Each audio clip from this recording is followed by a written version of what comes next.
Hello, and welcome to Wisdom and Wealth. Are you over 40 and looking for a new perspective on life? Do you want to better yourself in the later years of life? This is the channel for you.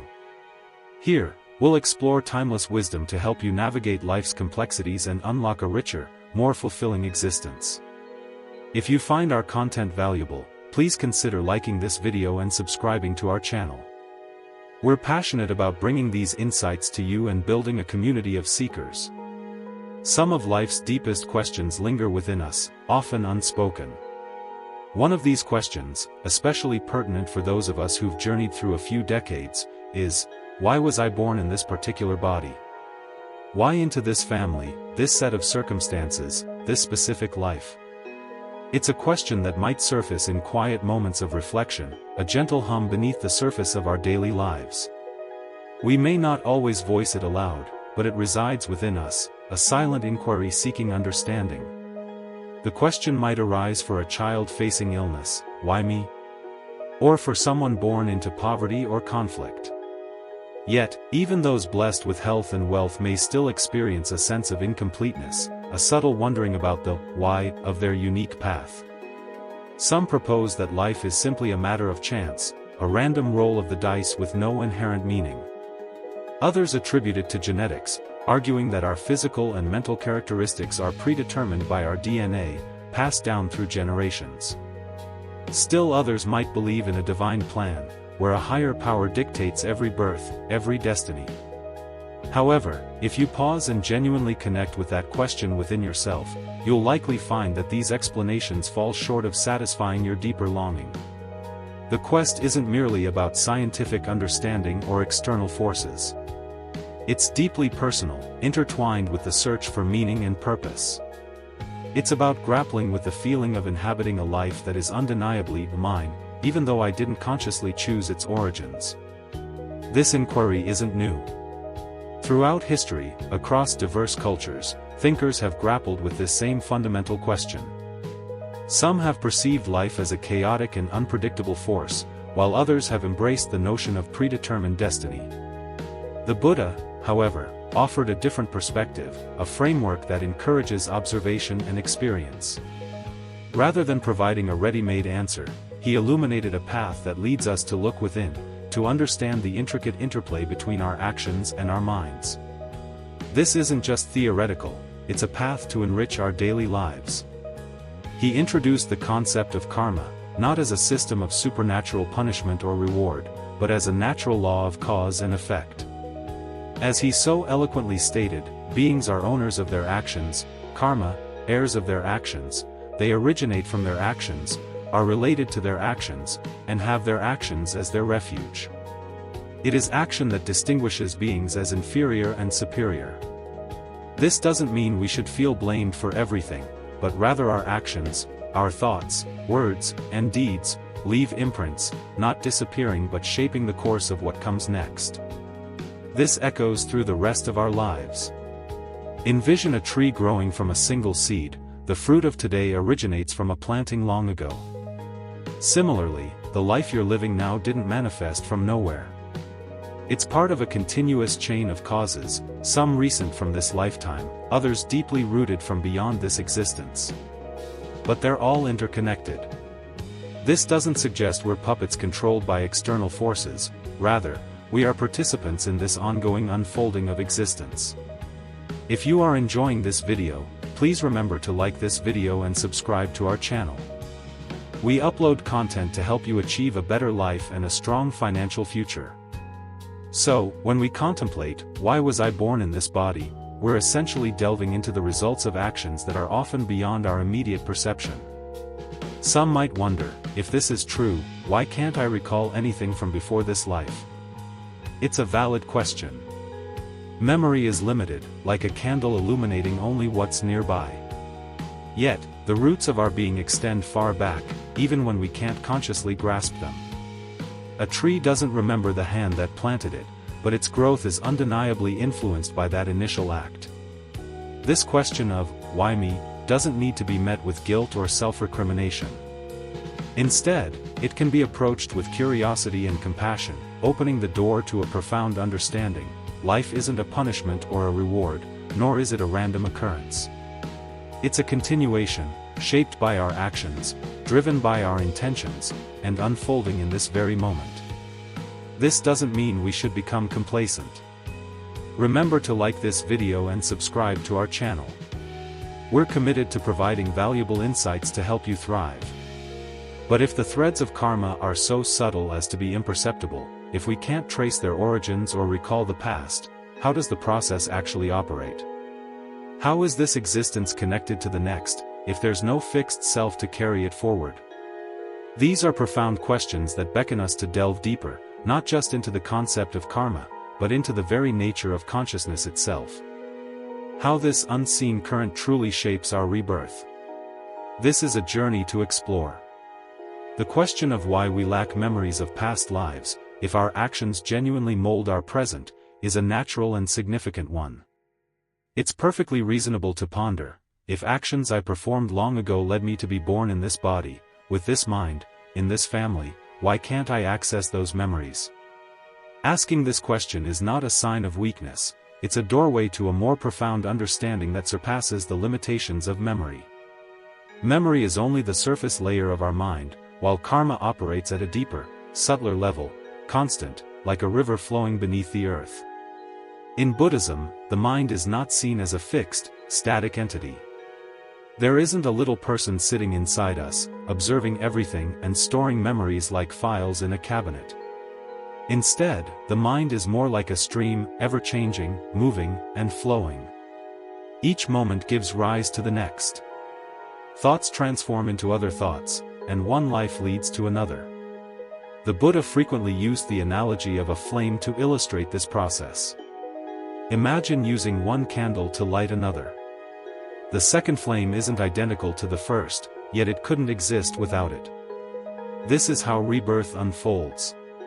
One life provides the energy for the next.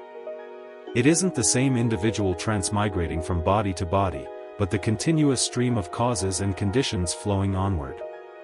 Later Buddhist teachings introduced a very helpful concept, alayavijnana, often translated as storehouse consciousness. Think of it as the deepest layers of the mind, where all past actions leave their imprint, not as clear memories, but as seeds. Every action, every choice, plants a seed in this ground. Some seeds are small and dry, while others are strong and full of potential energy. These seeds don't vanish, they remain within the stream of consciousness, carried forward from moment to moment, life to life. The cycle continues on. When one life ends, it isn't a simple cessation. It's more akin to a wave merging into the next. The strongest karmic seeds, those that have been nurtured most through our habits, emotions, and intentions, are the ones that rise to the surface at the end. These seeds pull the stream of consciousness forward, shaping our next birth, influencing the type of body we receive, and determining the kind of mind we carry into the next existence. This isn't about punishment or reward, it's not decided by a deity or determined by luck. It's a natural process, much like planting a mango seed will never produce a chili plant. Specific actions lead to specific experiences. It's not random, but it's also not rigid or predetermined. However, a common question often arises: if so much of our current life is shaped by past karma, how much freedom do we truly possess? Are we simply carried along by the stream, helpless to change our course? Do we have any say in who we become? This is a question that requires careful thought. If these concepts ring true with you, take a moment to like this video and subscribe to Wisdom and Wealth. Your journey to greater insight begins now. This leads us to a subtle and beautiful point, the balance between the influence of the past and the potential of the present. Karma isn't a trap, but a pattern, which can be shifted. The direction of streams can be altered. What's most crucial isn't just the seeds planted in the past, but which seeds we choose to nurture now. Some people are born into challenging circumstances, facing pain, fear, or hardship from the very beginning. Others seem to be graced with ease and comfort. However, our response to the conditions of our lives is where karma is actively created. This is where our freedom resides. Even without conscious memories of the past, you can feel its effects. You might find yourself drawn to certain things, or haunted by fears and dreams that don't seem to originate from this life. While we don't need to force explanations, we can begin to see that this life isn't a blank slate. It's more like a story that began previously, and now continues with our hands guiding the pen. Living wisely isn't about controlling everything, but rather understanding the principle of cause and effect. It's about recognizing that the mind is not a solid, unyielding rock, but a living, flowing stream. And within that stream, in the present moment, you have the ability to choose your direction, what thoughts you entertain, what words you speak, and what intentions you cultivate. So, even if you don't have memories of past lives, you can still grasp the underlying principles and live in a way that shapes a different future, not only for yourself, but for those around you. Karma isn't about guilt or blame. It's about having a clear awareness of how actions leave traces, and how each moment offers a new chance to plant something new and meaningful. Many people harbor a quiet fear that they may not express openly. Perhaps everything in my life is already predetermined. Maybe nothing I do will actually make a difference. In moments of despair, we might reflect on our past, our ingrained habits, and our recurring pain, thinking, is this all just my karma? Is it too late for me to become different? This is where the profound concept of karma is often misunderstood. It begins to feel more like an inescapable fate than a path to freedom. But please remember to like this video and subscribe to our channel. We're dedicated to empowering you with knowledge.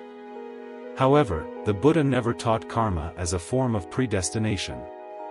Fate implies that things are fixed, while karma emphasizes the dynamic nature of existence. Karma is not about an unseen force compelling your life into a particular shape. It's about causes and conditions, about action and result.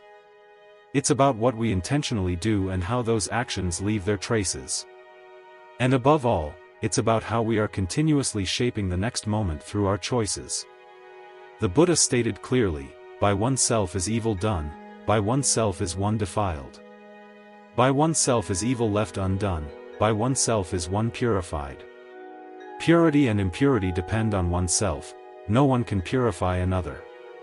This isn't a burden but a liberation. Once you understand that karma isn't a sentence handed down from the past, but a living force you interact with through every choice, something shifts.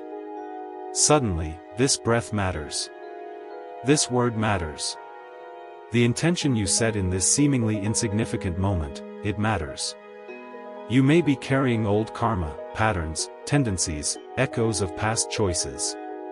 But you're also sowing new seeds. A kind word, a moment of restraint, an act of honesty, these are not inconsequential things. They are karmic causes, contributing to the future you are building. This is why the present moment is so powerful.